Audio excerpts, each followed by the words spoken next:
política pública que está sendo afetada por isso. O Estado brasileiro é o povo. A autoridade primeira, primária, pendular, inicial, nominal, é o povo.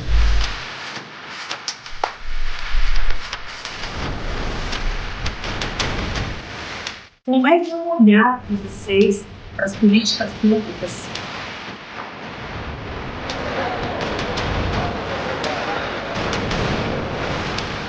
O setor público, por si só, e as suas empresas não têm condições de realizar esse volume. Única base científica dentro das informações que nós tínhamos. São épocas diferentes da política. Uma reforma como essa tem um impacto muito grande. Nós podemos convenhar com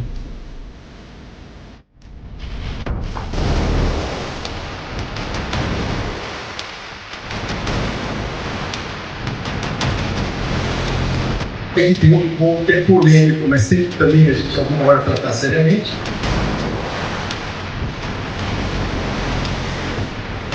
E aí, a gente precisa de vontade política, de coragem política. Eu acredito muito que a gente pode dialogar mais.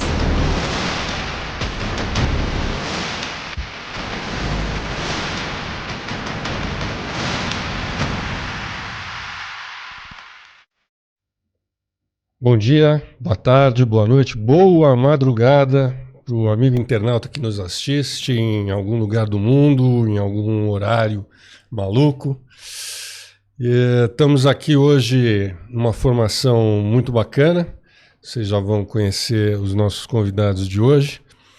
Eu estou numa posição um pouco ambígua de entrevistado e entrevistador, então já vou passar a bola para o nosso amigo Caio, que vai conduzir esse encontro. Bom, obrigado, Kozak, obrigado, Ricardo, obrigado, Arthur. Queria começar primeiro, enfim, além de agradecer vocês, pedir para que vocês nos contem sobre a ponte que a gente acabou de assistir. O que é isso? Que projeto é esse? É um think tank? O que vocês fazem lá? Tá olhando para mim para eu começar?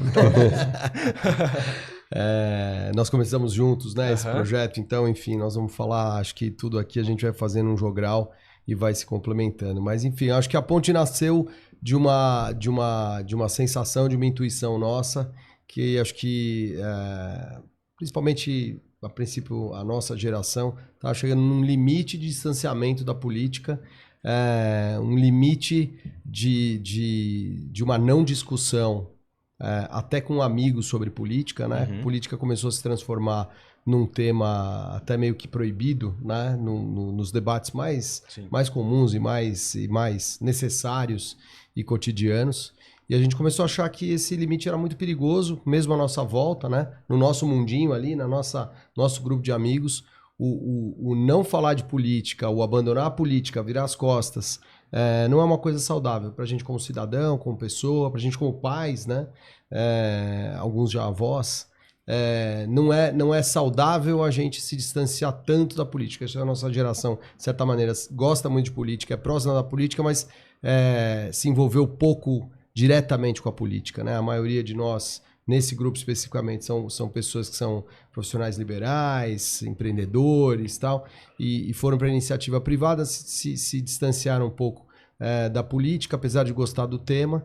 E aí, nos últimos tempos, com tudo que a gente sabe de polarização, de radicalismo e tal, o assunto foi ficando cada vez mais proibido.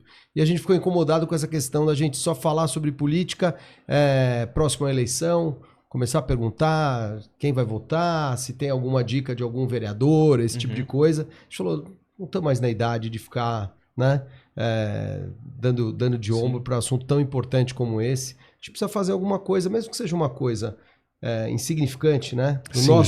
Singela, insignificante, sem grandes objetivos de mudar o mundo, mas dentro dessa insignificância que tem um impacto para a gente, para os nossos, para as pessoas que estão próximas a gente. E assim a gente começou, de uma maneira muito simples, tentando juntar um grupo de amigos e convidando algum ator político ou ligado à política, direto ou indiretamente, mas principalmente diretamente, um ator político relevante, atual, para a gente poder ver essa pessoa ali, ver que ela é de carne e osso, claro, poder fazer pergunta, ouvi-lo, né? Ouvi-la. E assim a gente começou e estamos aí entrando no terceiro ano desse projeto com... Terceiro ano já. Terceiro ano nós estamos entrando agora, vamos fazer o primeiro encontro do terceiro ano. E você vem do setor empresarial? Eu sou empreendedor, trabalho Legal. no setor de bares e restaurantes, já trabalhei na indústria, já fui executivo de indústria, sou formado em administração de empresas, mas sou empreendedor há praticamente 30 anos e nunca trabalhei no setor público, muito menos ligado à política. Legal. E tem o Arthur também, né? Gostaria que você falasse um pouco Eu da acho sua que vida, um pouco da ponte. muito obrigado. Aí eu acho que o reconhecimento principal desse... Primeiro, é um grande prazer, né? Fazer uma atividade, assim, de cidadania, né? Mais do que política, eu chamo de cidadania com os amigos, né? Então, acho que isso foi uma coisa muito interessante. Eu acho que o reconhecimento também que tem um custo, né? Da inação, esse custo da inação, ele tangencia vários aspectos da nossa vida, mas eu acho que a gente teve uma participação política maior, pelo menos eu me lembro da época de faculdade também. Eu sou formado em administração pública, né? Já vem, então a política sempre é um tema importante, relevante, né? Fiz estágio no setor público, tudo isso. Fui super advogado da maior participação no setor público. Hoje trabalho com consultorias, que algumas coisas tocam o setor público, tocam políticas setoriais, né? Mas consultoria estratégica, de gestão, com setores que têm bastante atividade, né, regulada, intensa. Mas, tradicionalmente, na política em si, é um afastamento muito grande, uma visão crítica. Eu leio muito, acompanho muito, uma visão muito intensa sobre isso, mas estava muito guardado, percebi guardado para mim, né? Guardado assim individualmente. Então acho que o ponto principal da ponte foi isso. Vamos fazer um esforço de unir, de trazer as pessoas, né, para conversar, para trocar ideias, pessoas diferentes, né? E o grande incômodo que a gente tivesse, esse custo da inação levou a polarização extrema, né? Levou um confronto, a gente passou de várias eleições onde a gente assistiu dentro de famílias, dentro de grupos de amigos, que você não tinha mais conversa, diálogo, né? E é um processo difícil, né? O processo mais fácil é você se afastar. E acho que essa ideia do diálogo, acho que tem um espectro aqui bastante importante da gente convergir e trazer essa discussão. Então, acho que voltando, né, ao ponto dos amigos, né, da família, do seu trabalho, né? Basta você também ter uma relação no dia a dia que você é cansativo, tem as suas questões, cuidar da sua família, cuidar do seu trabalho, do seu esporte, né? Um pouco que nos une aqui também na nossa convivência é o esporte.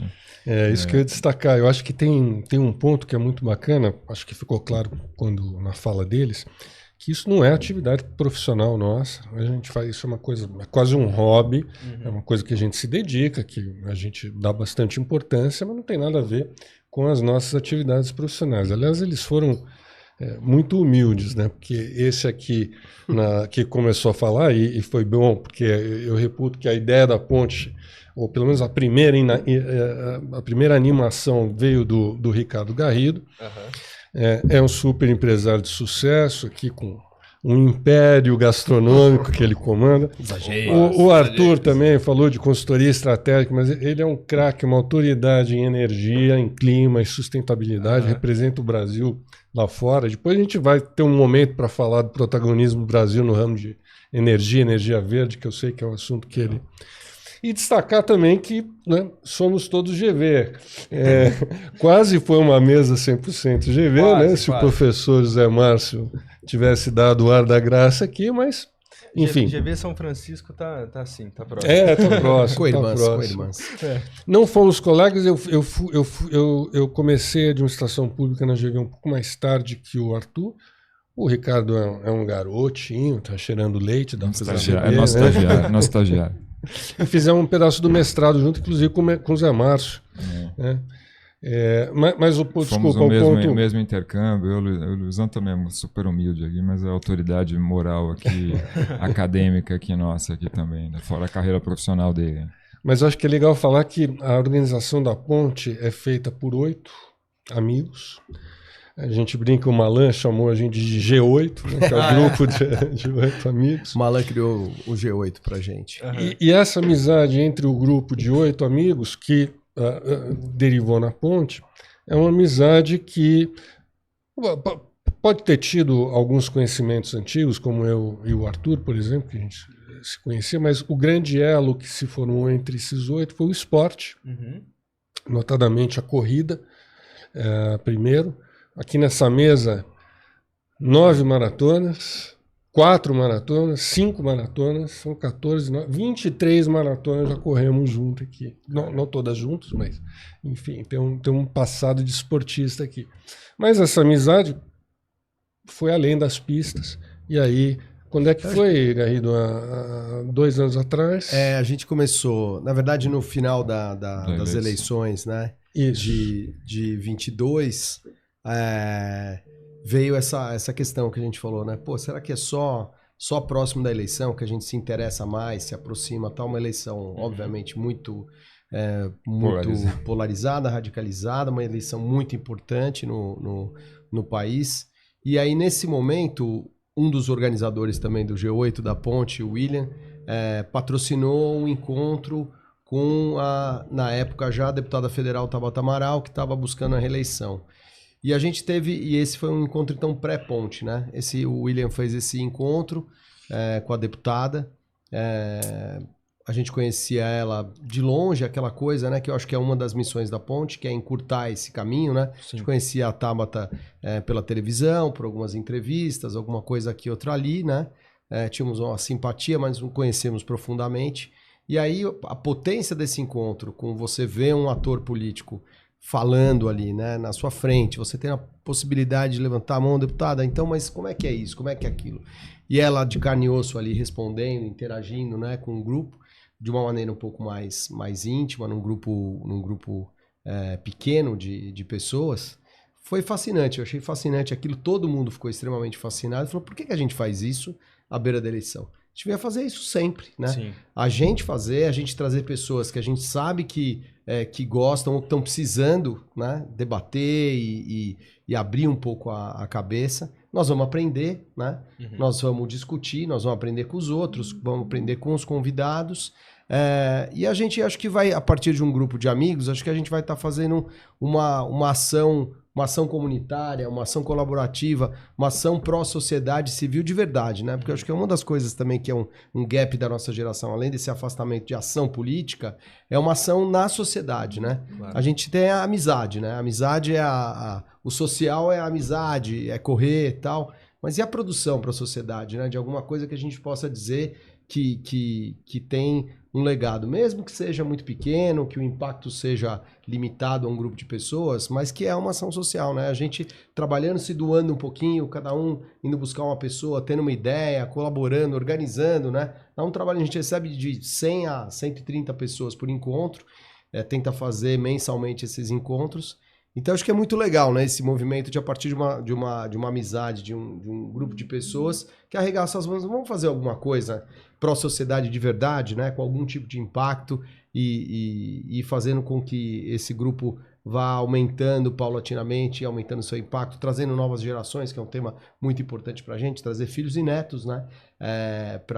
Para ouvir um pouquinho, para ver esse clima, mas é uma maravilha, né? Eu fiquei emocionado da minha filha, por exemplo, poder fazer uma pergunta para o ex-presidente Michel Temer, né? Que a gente conseguiu levar. Uhum. É uma coisa, é um feito, né? Para eles é uma grande experiência, eu acho. Espetacular, e eu acho que é um dos eu acho que um dos grandes, né, insights, acho que foi esse da criação, né, vindo, né, da pergunta, né? Por que a gente só faz isso na época de eleição, né? Acho que isso que é tão, todo mundo vai, se mobiliza, né? Mas e realmente quando faz. Quando você tem o ponto de quando faz, mas eu acho que criar esse processo, né, de você estabelecer e trazer de volta, porque eu me lembro, na redemocratização, sempre volta aos anos 80, quando a gente estava na faculdade, né?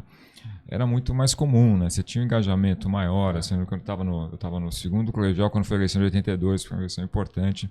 Então eu lembro da gente, o grupo de amigos ir lá e buscar uma candidata, trabalhar junto, né, nesse processo. Então era muito mais comum, você estava muito mais envolvido, né? E acho que principalmente, vamos dizer, nas elites, ou mais na classe média, e você teve uma questão, quase um refúgio, né, em relação ao tema, né? Então você parou de discutir, você deixou, né, realmente um espaço aberto. E praticamente, assim, raramente a gente, mesmo na nossa convivência, tem poucas pessoas envolvidas e quando é envolvido tem trabalho no setor público, tem amigos que tiveram essa atividade, mas quase com uma missão temporária, né? E não com uma atividade contínua. E acho que o surpreendente, assim, também, né, dois aspectos das reuniões é que o nosso grupo de amigos, né? A cobrança que a gente tem também. Poxa, né? Quando vai ser... Época de férias a gente não faz, né? Mas quando vai ser o próximo? Não sei o que, tem essa cobrança grande. E o lado também dos jovens, né? Porque a gente também já tem uma idade mais avançada aqui na nossa, mais seniors, né? Dentro da nosso grupo, mas a gente trabalhou bastante e, poxa, é um grupo de jovens também, o percentual cada vez maior ao longo do tempo e bastante fiel, né? Então acho que essa é a nossa esperança aqui também para o futuro, né? Legal. Eu tive na ponte uma vez com o prefeito Edinho Silva, mas depois acabei não voltando, e vocês falaram agora que o Michel Temer esteve lá também. A ponte, ela visa conversar com gente de todo tipo de espectro ideológico. Total. É totalmente apolítica no sentido de apartidária, né? Entendi. É totalmente voltada para a política, mas não existe nenhuma política partidária envolvida, absolutamente nenhuma. Nenhum de nós 8 tem nenhuma atividade ligada a algum partido, alguma coisa. Cada um tem as suas convicções. Dentro do grupo de 8 também, você tem um espectro não muito diverso, mas tem um espectro razoavelmente diverso de convicção e de... Nada extremista, né? Mas, E no grupo de pessoas que a gente acaba convidando, que obviamente não tem filtro nenhum, né? São amigos de amigos, parentes, amigos de parentes e tal. Vem pessoas das mais diferentes predileções, crenças e convicções políticas. E essa é uma das coisas mais legais, né? A gente brinca que a única coisa que é proibido é desrespeito, né? Porque nós estamos... um dos objetivos ali, que por trás disso tudo, é quase que a gente reaprender a conversar e discordar sobre política de uma maneira saudável e gostosa, né? Como sempre aconteceu no passado, né? Eu acho que é uma coisa de 10, 15 anos para cá, que uma pessoa que você sabe que não concorda sobre um determinado tema político ou gosta de um determinado candidato que você não gosta, você nem mais fala com ela sobre esse tema. Antigamente as pessoas falavam, né?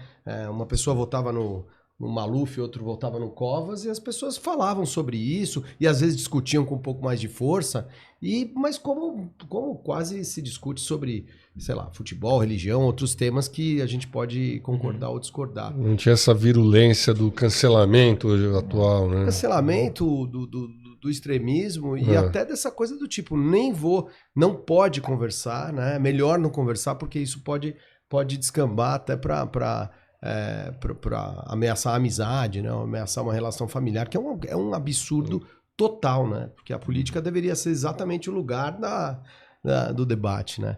Então a ponte, ela tem esse pequeno sonho, né? Que pelo menos as pessoas que estão à nossa volta, e familiares e amigos queridos, que eles retomem um pouco o gosto por essa coisa de aprender, ouvir, refletir, fazer pergunta em cima da pergunta do outro, né? E por isso que a gente diz que nós estamos unidos pelo debate, né? Reaprendendo que é muito gostoso e muito saudável debater sobre política. Discutir os problemas do Brasil, como é que a gente faz, por menor que seja o grupo e o poder de ação que a gente tem, a gente sabe que é restrito, mas suscitar essas discussões, sobretudo envolvendo as gerações mais jovens, é muito saudável. Sim.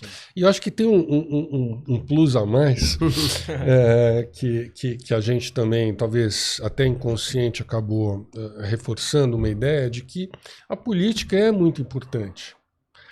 Aliás, o primeiro convidado da ponte, outro da GV, professor Cláudio Couto, de Ciência Política. Aliás, foi legal, quer dizer, foi o segundo nessa explicação que o Ricardo deu, que a Tabata, na casa do William, foi um pré-teste. O primeiro evento organizado pelos 8 foi com o convidado Cláudio Couto. E ele tem uma posição, eu acho, muito bacana. Tem um slogan, né?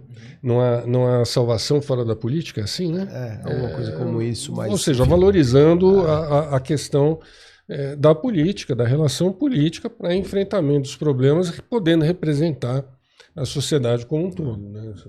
Eu sempre volto, eu estou talvez saudoso dos anos 80, né? Mas que o valor da democracia. Eu acho que esse também é algo também que ficou banalizado ao longo do tempo, né? Principalmente nas novas gerações e até as ameaças à democracia que a gente vê que basicamente passam. Então acho que a gente talvez não pegou o pior da ditadura, né? Nossa geração, assim, quando começou a ter atividade já estava um pouco mais na distância, no final dos anos 70, alguma coisa assim. Então não pegou uma repressão forte, né? Mas convivemos com os amigos que perderam, né, pais, perderam familiares, né? Os traumas, né? Tem irmãs mais velhas, minha irmã chegou a ser levada para a delegacia, coisa em movimento estudantil, mas eram coisas muito distantes, né? Isso assim ficou meio banalizado, meio perdido. Então acho que trazer isso para dentro, trazer isso para o debate, valorizar esse aspecto, né? Ver o que a gente tem. E talvez seja o nosso único, ele é totalmente aberto, mas a gente tem cobranças dizendo quem que vocês vão chamar tal pessoa. Talvez a nossa linha de corte seja o respeito aos valores democráticos, né? E nos momentos de dilema, né? Não como discussão de, né, expressões ao vento, assim, as 4 linhas do gramado, esse tipo de coisa, mas assim, na prática, que você tem as situações reais, né? Então a gente tem de olhar isso, né, nessa construção. Então esse é um tema super importante, também é uma mensagem desse grupo aqui que a gente traz para as pessoas dizendo, olha, não toma isso como um dado, né, uma garantia que você vai ter, como a gente viu recentemente que realmente tem os limites pequenos ali que você tem, né, um risco de ter um retrocesso grande, né? Quem que foram os principais nomes, os encontros mais legais, até para mostrar um pouco dessa pluralidade de vocês? Legal. Se puder citar uns 3 e o Arthur cita mais 3. Sim. Bom, nós estamos chegando, daqui a pouco nós estamos chegando praticamente a 20 encontros nesses 2 anos e agora estamos indo para o 3º ano, né? E a gente pode falar um que gostou mais. A gente pode falar. A gente pode falar. O que eu gostei mais foi do Edinho Silva, porque foi um foi um ótimo encontro mesmo. Só voltar, cara. Preciso voltar. Mas foi o tem último data próxima. Foi o último. Esse foi o último, então foi o fechamento de 2024. A gente tenta também, como o Luiz estava começando a dizer, a gente tenta também trazer pessoas que tem uma conexão com algum fato, algum momento muito relevante atual, né? Entendi. Então, por exemplo, a reforma tributária está estourando, nós conseguimos levar o Bernardo Api, o secretário Bernardo Api, que é o cara que está fazendo a reforma tributária do país, né? O público, a gente sabe que o público tem uma preocupação muito grande com segurança pública. Nós levamos a Carol Ricardo do Sou da Paz, CEO do Sou da Paz, para falar sobre segurança pública. Então a gente tenta sempre fazer uma conexão com algum desejo do nosso público muito premente, muito claro, de algum tema, e a gente tenta trazer uma pessoa. Agora, por exemplo, pós-eleição americana, esses novos ângulos na geopolítica mundial, nós estamos levando o embaixador Rubens Barbosa para falar sobre geopolítica e relações internacionais. Ele foi embaixador do Brasil em Londres e em Washington, né? Então, a gente tenta fazer uma conexão com assuntos relevantes no dia a dia e acho que algumas personalidades que acho que são personalidades relevantes na história recente do Brasil, como foi o ex-presidente Michel Temer. Eu gostei, o encontro que eu mais gostei, que eu achei que foi extremamente rico, interessante, reflexões profundas, foi do ex-ministro Pedro Malan, que obviamente veio falar, ele veio no momento também numa circunstância de aniversário do Plano Real, que acho que a gente viveu muito e a gente sabe o Brasil pré e pós e relançamento do livro. O lançamento do livro também, do edição do Conversas com Economistas, e a gente teve a honra de receber uma cabeça privilegiadíssima que acho que teve uma participação absolutamente fundamental no momento histórico do país, de grande transformação, né? Eu acho que eu sempre penso, né? Eu virei empreendedor em 96. Se não fosse o Plano Real, provavelmente eu não teria tido nem coragem, nem possibilidade e infraestrutura econômica básica do país para ser um empreendedor no varejo, né? Enfim, e a gente teve o Pércio Arida uns 6 meses antes, e depois, para terminar esse ciclo de Plano Real, a gente teve o ex-ministro Pedro Malan, que eu achei que teve uma participação espetacular, uma pessoa privilegiada, né? Para mim foi um dos grandes encontros que a gente promoveu. Eu acho que assim, o marcante ali foi, roubando aqui do Luizão, que foi na casa dele, foi o Boulos, né? Acho que o Guilherme Boulos foi uma conversa muito interessante. Achei até pessoalmente ele estava muito bem preparado assim para a discussão, para um público, né? Talvez que não é. Foi o ano passado. Foi... Não, Foi em 2023. A gente tentou... Antes ainda do não era- ambiente eleitoral. Ele ainda não era oficialmente até candidato, ele estava para se lançar, mas todo mundo sabia que ele seria o candidato a prefeito, assim como a Tabata também seria, e a gente levou novamente. Não é uma regra, como a gente falou a história de, né, por que a gente não faz fora da eleição também?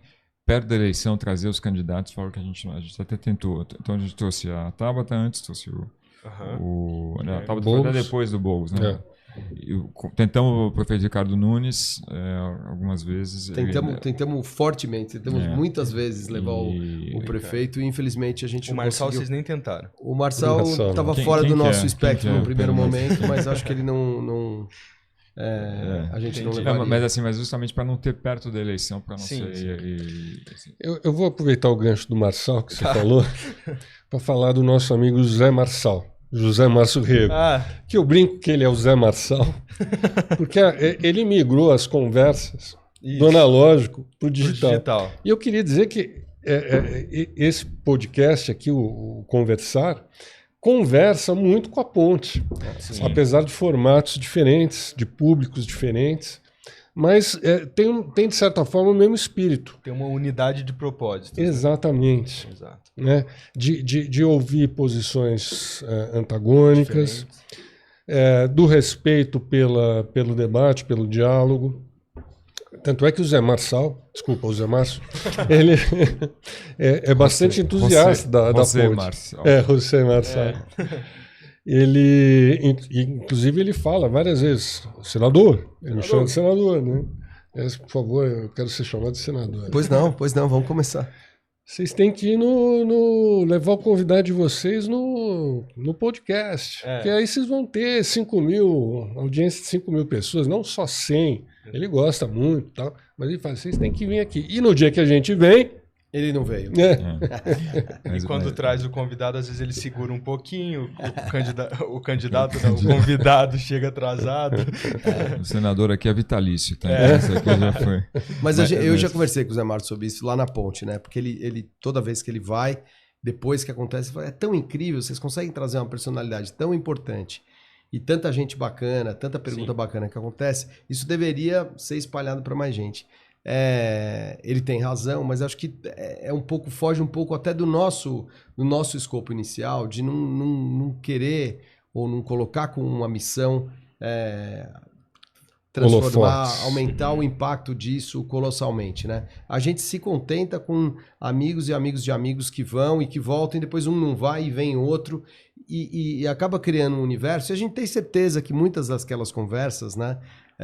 E alguns dos pensamentos mais fortes que são colocados pelos convidados, ou alguma pergunta que alguém faz, ela vai ser levada para fora, né? Tem pessoas que a gente mesmo, né, conversa e fala, eu conheci, ouvi o Ricardo Senes falando sobre a visão dele sobre país, achei muito interessante, começa a falar, quem é o Ricardo Senes? E aí começa, isso se multiplica. Então a gente acredita um pouco nesse, quase como um boca a boca, né? A Ponte, ela tem uma força meio analógica, né? Mais antiga, mas da gente ir construindo um pouco desse movimento, mudando um pouquinho das pessoas no dia e no dia depois. Daí ela traz uma outra pessoa conhecida dela, eu adorei a Ponte, vou trazer, acontece muito isso, né? A gente convida a pessoa uma vez, na próxima ela traz 3, né? Pra dizer, pô, eu achei incrível, agora eu trouxe meu tio, meu primo, um cara que trabalha comigo, muito legal, né? Então tem um pouco esse efeito, bola de neve. Mas você talvez aqui do Zé Márcio aqui do lado, tem uma provocação que eles nos fazem, porque acho que a Ponte é bastante analógica, né? Acho que esse é eu fico aqui sempre teorizando as coisas, tá? Então, mas então acho que a gente valoriza muito esse lado do presencial, de estar lá, de conversar. Claro que os convites são todos por WhatsApp, né? A gente já usa. Do olho no olho, né? Mas acho que o Zé Márcio traz uma provocação boa, assim, também, dizendo do lado o que a gente poderia... Porque ele, no fim, o alcance, né, ele é muito, muito maior mesmo, né? Você tá lá... Eu gosto de quem esteve lá viu, né? Teve a experiência, né? A gente até grava umas partes, assim, mas nunca divulga. Mas acho que é uma provocação dele, nós estamos aqui em absência, né? Mas que ele sempre faz aqui pra gente de como expandir isso. Mas tem um porém que eu acho que a gente tem que ressaltar pró-formato analógico. Que é só o formato analógico que permite um negócio que é muito gostoso nesses encontros, que é um convívio social, um drinkzinho, uma comidinha antes e depois da fala. Então o encontro não é só para fala, né, do convidado, além do diálogo que a gente sempre tem, perguntas e respostas, mas o antes do convidado e o depois, às vezes o convidado também fica, mas tem esse lado social. E aí não tem podcast que pegue. Porque no fundo, porque talvez no fundo a gente o objetivo era emular um pouquinho essa possibilidade, esse retorno do famoso papo de botequim sobre política, né? Sim. De você encontrar os amigos, encontrar mesmo, né?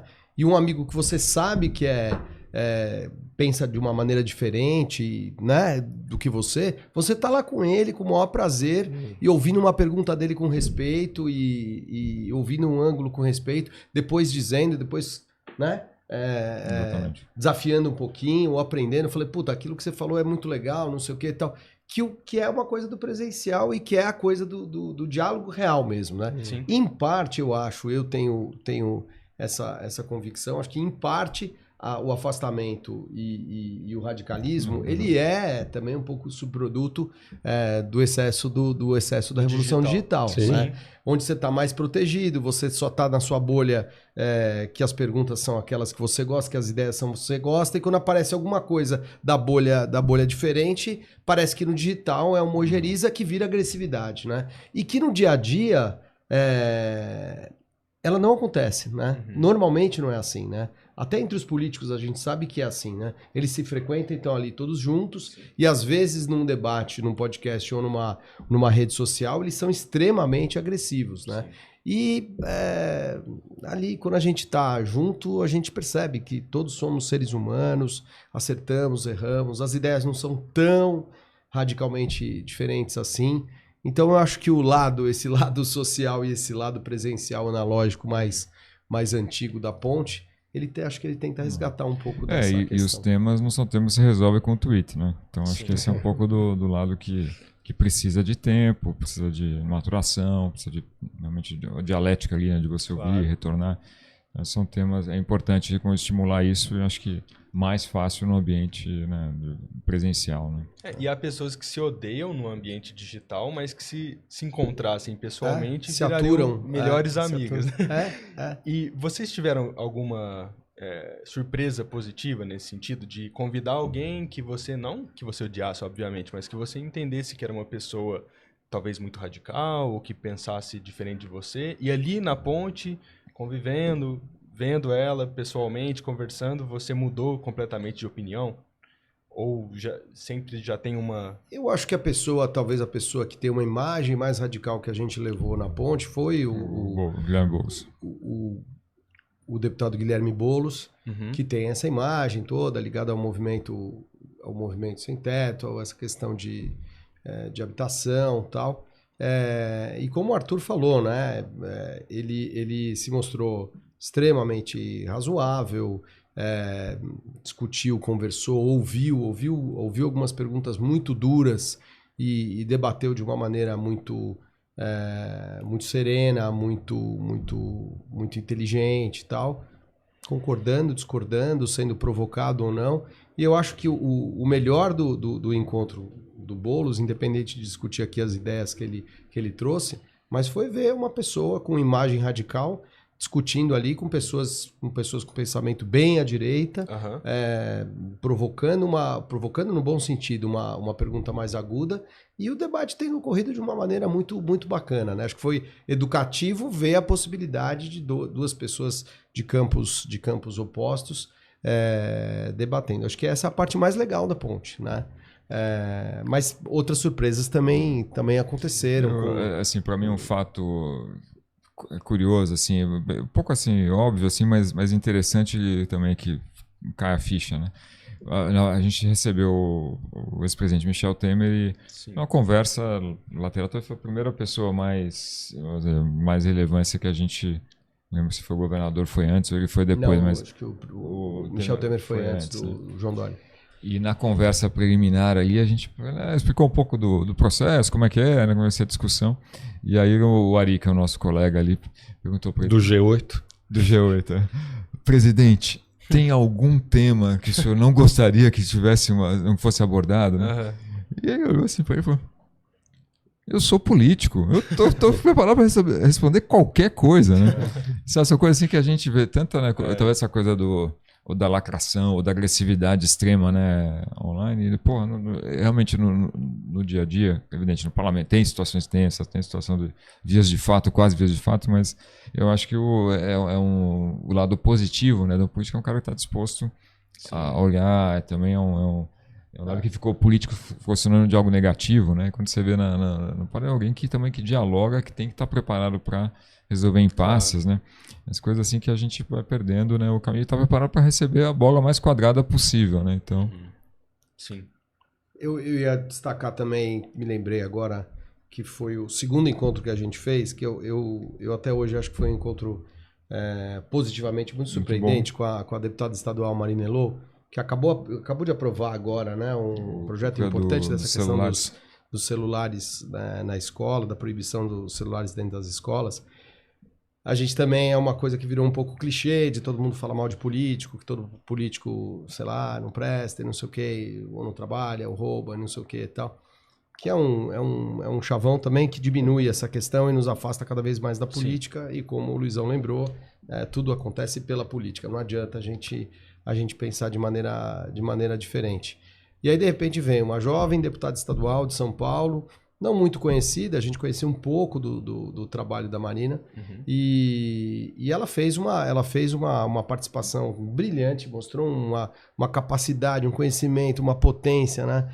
Uma profundidade dos projetos, aquilo que ela quer, aquilo que ela pensa, né? Eu acho que foi super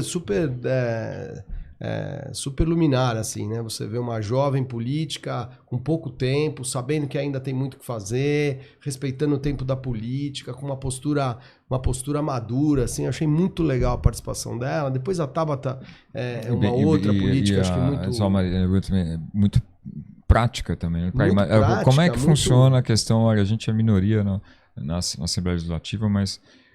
no fim fomos lá e negociamos com o presidente, dizendo, cada um pode apresentar um projeto, né, que a gente vai votar, assim, que a gente também tem muito capacitada, né? Mas fazer do limão a limonada, né? Para mim foi bem importante ali, né? Uma jovem que começou no setor privado poderia deslanchar uma carreira no setor privado, talvez até com uma certa facilidade. Falou, não, o público é mais difícil, mas se eu mexer um pouquinho, se eu fizer alguma coisa no público, o impacto é muito maior, é isso que eu quero. Mas eu achei muito bacana. Assim, o depoimento, né? Eu lembro especialmente dela falando da importância que a Marina Silva teve na decisão dela ter escolhido o caminho político. Legal. Isso ilumina todo mundo que está vendo, os jovens que estão tendo a oportunidade lá de ter esse contato. E só para não... Tanta gente, realmente, modéstia à parte, né? Todos os encontros foram muito interessantes. A gente se reúne para dizer qual foi o mais interessante, que a gente tirou mais coisa. Cada um tem uma opinião, né? Mas a gente teve um grupo de especialistas em determinados temas que a gente levou. Começou, de certa maneira, com economia, com o Pércio Arida e com o Pedro Malan, mas depois a gente levou o Ricardo Senes para falar também de economia, a Priscila Cruz para falar sobre educação, a Carol Ricardo para falar sobre segurança pública. Tem movimentos sociais também, né? Uma dupla, né? O Abdan e a Carmen Silva foram extremamente interessantes, porque tem gente muito boa em setores que a gente acha que, né, não tem conserto, não tem jeito e tal. Mas eu achei esses encontros também, essas pessoas que doaram um pouquinho do tempo para ir conversar com a gente, mostraram um conhecimento, uma profundidade espetacular e estão fazendo trabalhos, silenciosamente estão fazendo trabalhos de alto impacto.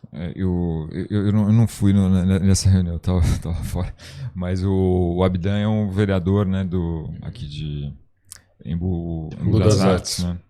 E ele, assim, foi caçado, ele é o único vereador de oposição, agora acho que mudou um pouco da composição, mas ele conseguiu resgatar o mandato, né, na justiça, e foi muito bacana. O cara também veio de lá, mas estudou na engenharia na Poli, fez todo esse caminho, então bem interessante, assim, como ele trazer também pessoas diferentes que estão na Grande São Paulo também influenciando, né, a cidade. A gente não vê essa imensidão que tem também, né, fora da nossa cidade, da nossa região, né? Então foi inspirador para os jovens, né? Um cara como o Abdan com alguns outros também, a própria Marina, a própria Tabata, são muito inspiradores para jovens se aproximarem da política, né? Que são jovens brilhantes que estão lá na briga política, que não é fácil.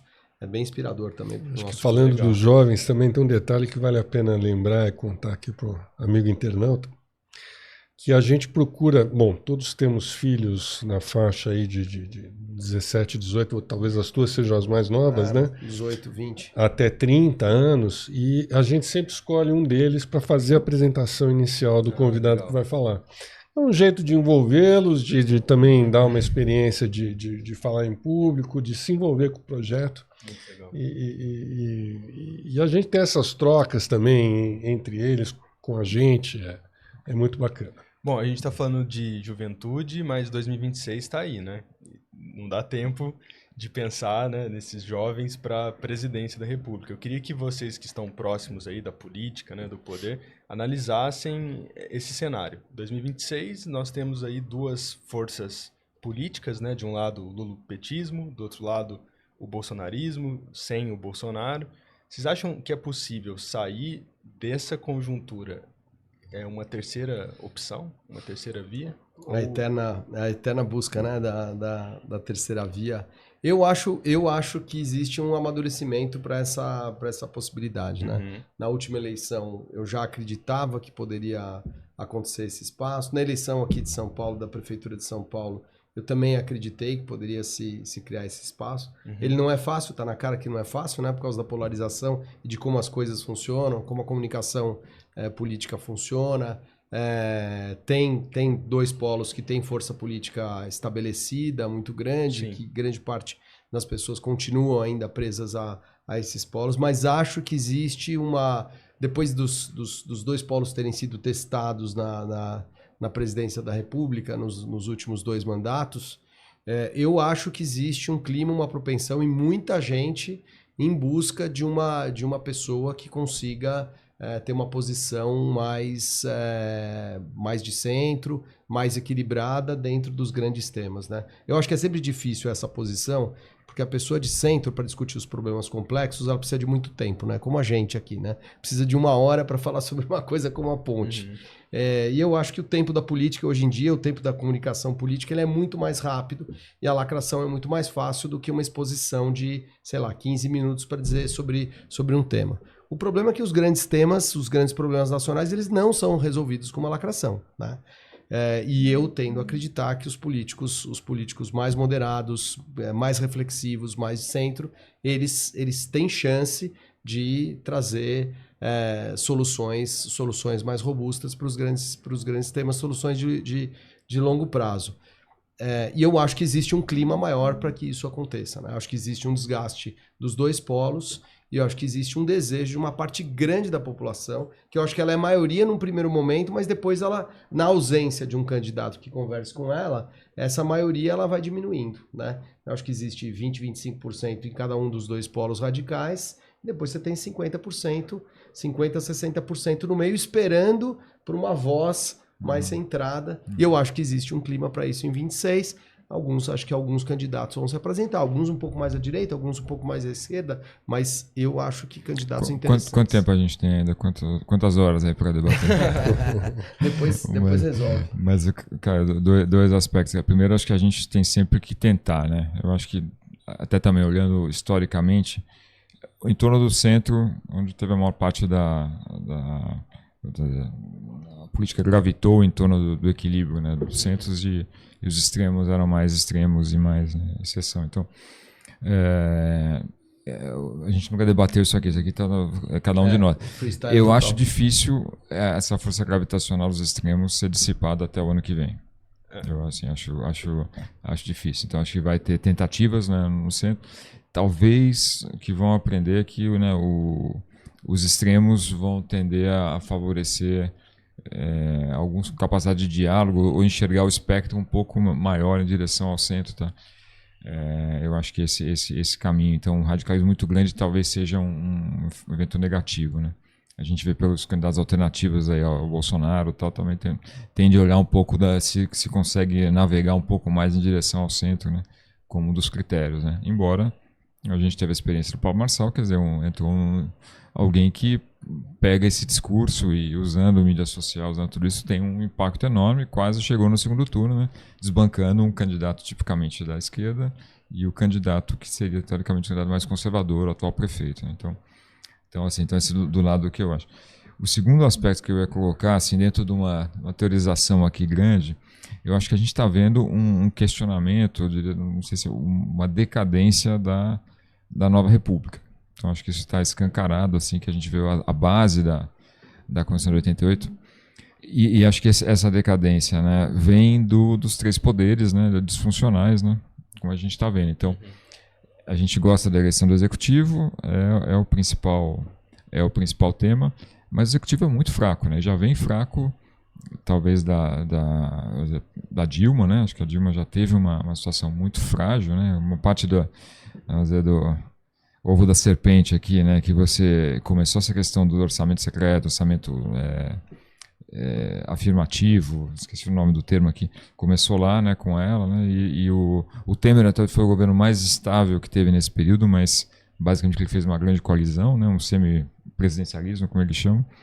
O Bolsonaro foi um presidente, assim, do ponto de vista popular, forte, mas muito fraco, né, onde o Congresso avançou muito, né, nesse período. E aí surgiram as emendas secretas e todo esse período, né?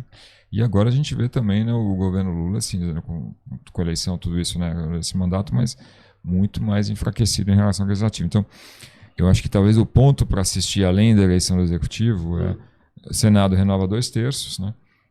Nesse período, então e a eleição legislativa, que a gente viu a eleição de prefeitos agora, né, como é que está o domínio, né, o efeito tanto dos recursos partidários, né, dos recursos que você tem que se voltam para os atuais partidos e se voltam para os atuais parlamentares, quanto então que vai tender a renovar pouco, né? E o outro lado nessa eleição e o próprio orçamento secreto, tudo isso que fortalece essas bases atuais. Então a gente vai ver se, paradoxalmente, né, a grande questão do legislativo é o centrão, né? Que não é ele até contém um pouco dos radicalismos, mas acho que se a gente olha em perspectiva, ele está custando bastante para esse nosso esse nosso equilíbrio entre os três poderes, né? Então, e o judiciário está fazendo o papel quase de legislar, quase de ser um juiz aqui, né? Um árbitro, né? Nessas discussões, e também não tem uma situação muito tensa nesse lado. Então, estamos com muitas disfunções ao mesmo tempo. E acho que um dos problemas é discutir pouco, né, as disfunções, porque quer queira, quer não, elas vão aumentando. E quem tem poder político, não sei se não quer, não pode. E essa discussão, né? Você mesmo trouxe uma pergunta já. Vamos falar da eleição, tal, né? A gente já caiu aqui matando e eu acho isso, eu acho aquilo. Mas discutir o difícil, que é discutir como é que quase todos os nossos convidados que foram à ponte e tiveram alguma pergunta correlacionada um pouco ao sistema. Todos eles falaram dessa disfunção como a coisa mais grave do país, né? Essa disfunção, a gente se orgulha da democracia, existem os três poderes, tá um certo equilíbrio, mas na verdade que está totalmente disfuncional a dinâmica entre eles, né? Acho que o Pércio Arida começou com isso. O Pércio sustentou muito o discurso dele em cima dessa questão, a partir da Constituição de 88. O presidente Michel Temer deu uma aula incrível explicando as raízes dos nossos problemas na Constituição de 88, que tem um monte de mérito, mas foi inclusiva demais, então tudo sobe para o Supremo, né?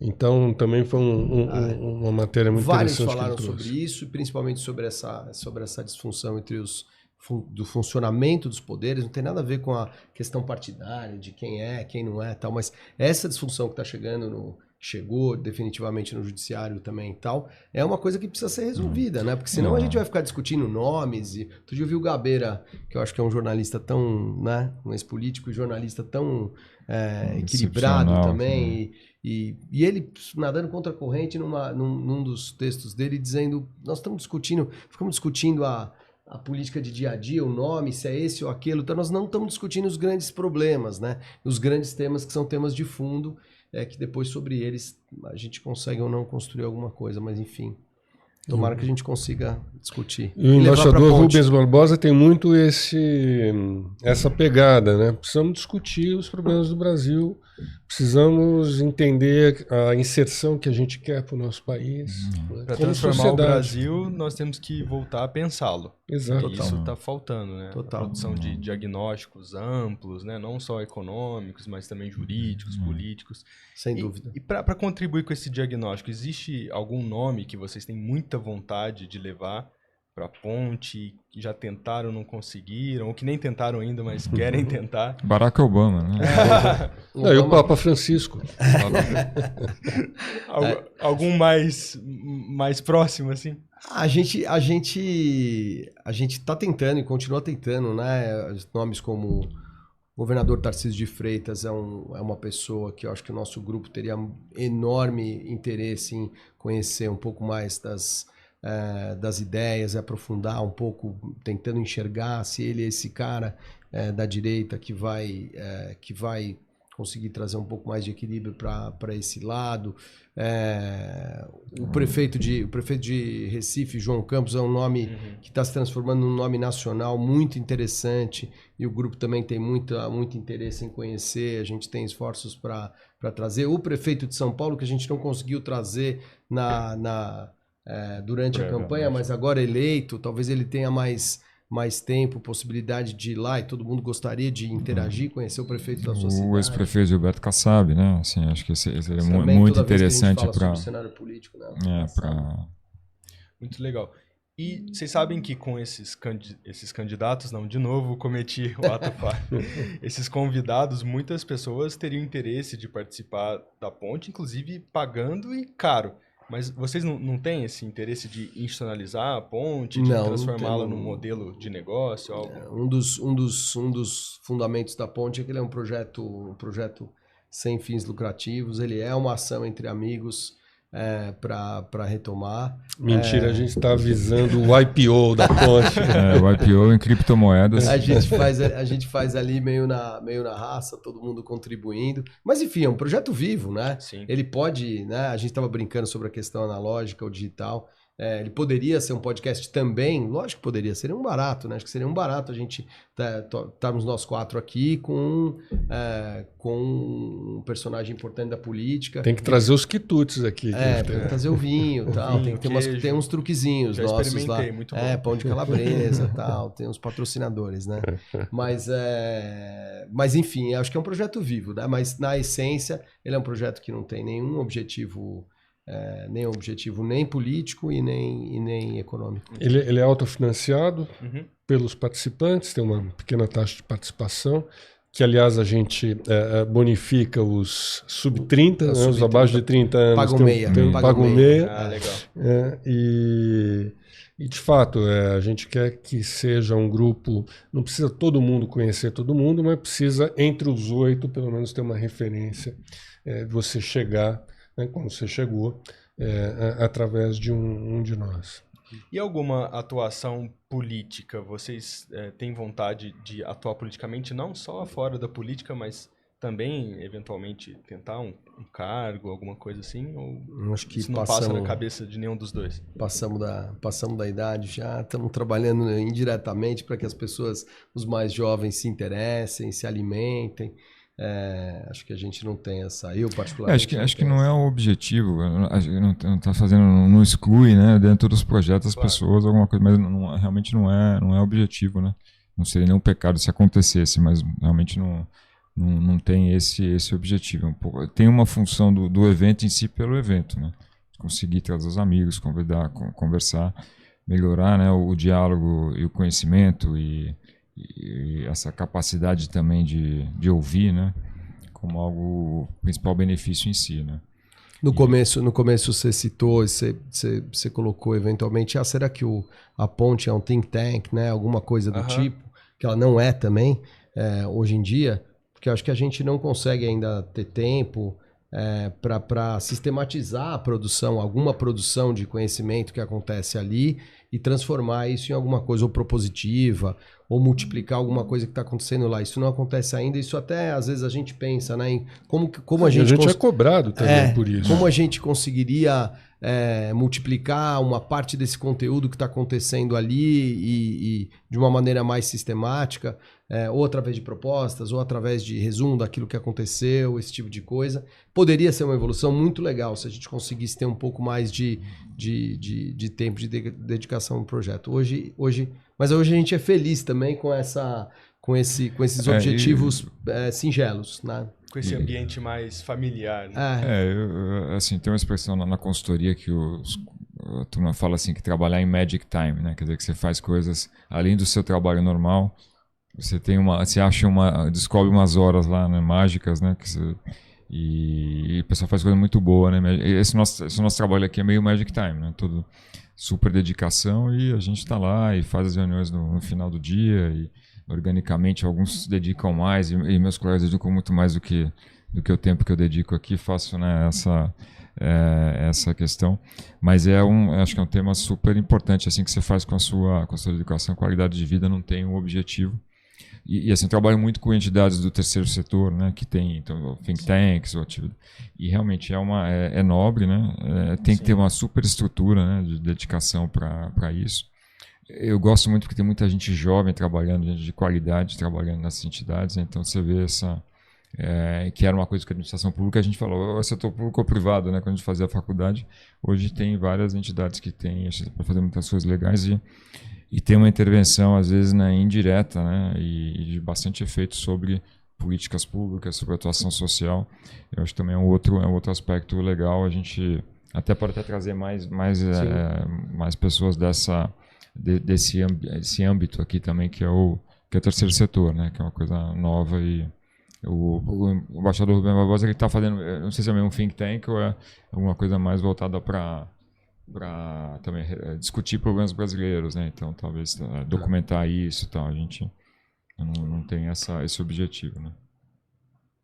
Arthur, a questão da sustentabilidade, no começo você falou, né, que tem interesse por esse assunto, tem uma expertise. Eu queria que você falasse um pouco disso. Qual que é a importância da política e da política de longo prazo para essa questão da sustentabilidade? Isso é algo que a gente resolve em um só governo ou precisa de estratégias de longo prazo e como conciliá-las com essa alteração que a democracia é inerente a ela? Então, enfim, a gente tem o Bolsonaro, depois o Lula. Também são várias... Precisa de mais um podcast. Eu sou, em geral, um cara meio calado, assim, mas eu penso muito...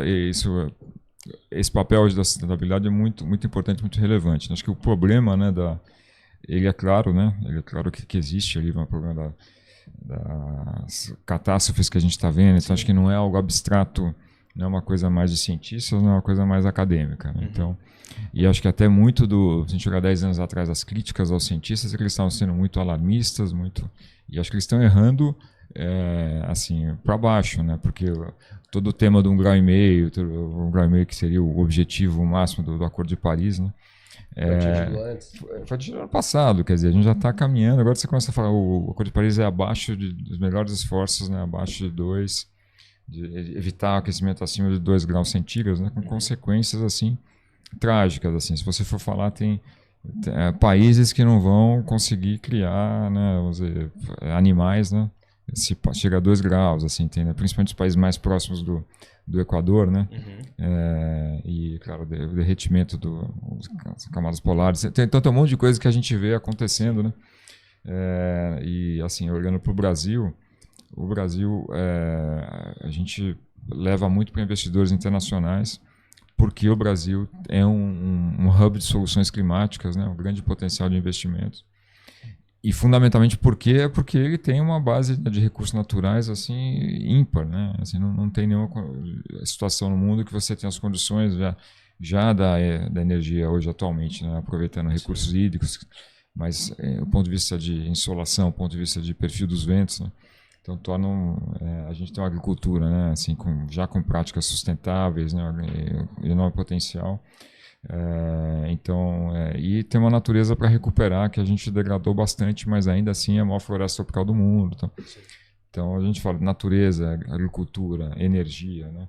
e também é um vetor de desenvolvimento industrial verde gigante, né? Então tem o potencial. Se tem uma razão assim, para a gente conseguir ter um vetor de desenvolvimento futuro é a área, né, de sustentabilidade. Sim. Então, não tenha dúvida. Agora, ele não é um problema, né, ele não é um problema que um país só resolve. Então, acho que o tema da política aqui ele vai além da política de um só país. Então, é da geopolítica. Ele envolve a geopolítica, né? E a base do acordo é a seguinte: você pega o Brasil, é o 5º maior emissor, né? Mas, assim, de certa forma, a gente está falando de 10% das emissões. Tá? Então, se a gente pega não adianta nós assim, só resolver no Brasil. Né? A gente trabalhar desmatamento, a gente resolve metade das nossas emissões. Então, ele tem que ser um esforço global, por isso que as conferências das partes, COPs, né, são super relevantes, super importantes. O Brasil vai sediar uma esse ano, então é um ano super importante para o Brasil, um ano super importante para nós. E acho que o Brasil é uma potência também diplomática, que é outro aspecto muito interessante. Então vai ser interessante ouvir o embaixador, né? Mas a gente, felizmente, fez o apontamento de uma equipe para a COP extremamente competente, né? O embaixador Correia do Lago, né? Que também é um diplomata, a vida inteira dedicada a essa carreira. Ana Tônia, que vai ser a CEO da COP também, uma liderança do terceiro setor muito forte, do setor privado também. Então, estou bastante animado de fazer um grande evento numa conjuntura muito difícil, né, de queda do multilateralismo, de queda desse aspecto. E também só para fechar aqui das reflexões aqui, embora esse tema ele seja, né, peculiar ao dia a dia de todo mundo, né, todo mundo tem uma visão de como ele está afetando a sua vida, eleitoralmente, na média, ele ainda não é o tema mais importante, assim, entendeu? Acho que nos limites a gente vê apelos aí, num cenário de polarização, o tema da imigração, né, algumas dessas questões do tema, até do próprio identitarismo, então, o anti-identitarismo agora, ele acabou levando uma vitória do Trump, que foi ali um pouco na margem, né, mas acho que muito tempo um republicano não ganhava a eleição, né, nacionalmente, né, então ele teve mais votos do que os democratas. Imigração, inflação, né, essas coisas, então acho que o clima fica lá. Mas assim, então resposta longa aqui, né, mas do entusiasmo nesse assunto, e é um assunto que pelo menos os jovens, eu acredito, uma importância enorme de tê-los mais engajados nessas causas. Né? O jornalista Menkel, né, ele dizia, para cada problema complexo existe uma resposta simples e errada. Então, essa entrevista aqui mostrou que problemas complexos exigem respostas de igual natureza, né, complexas.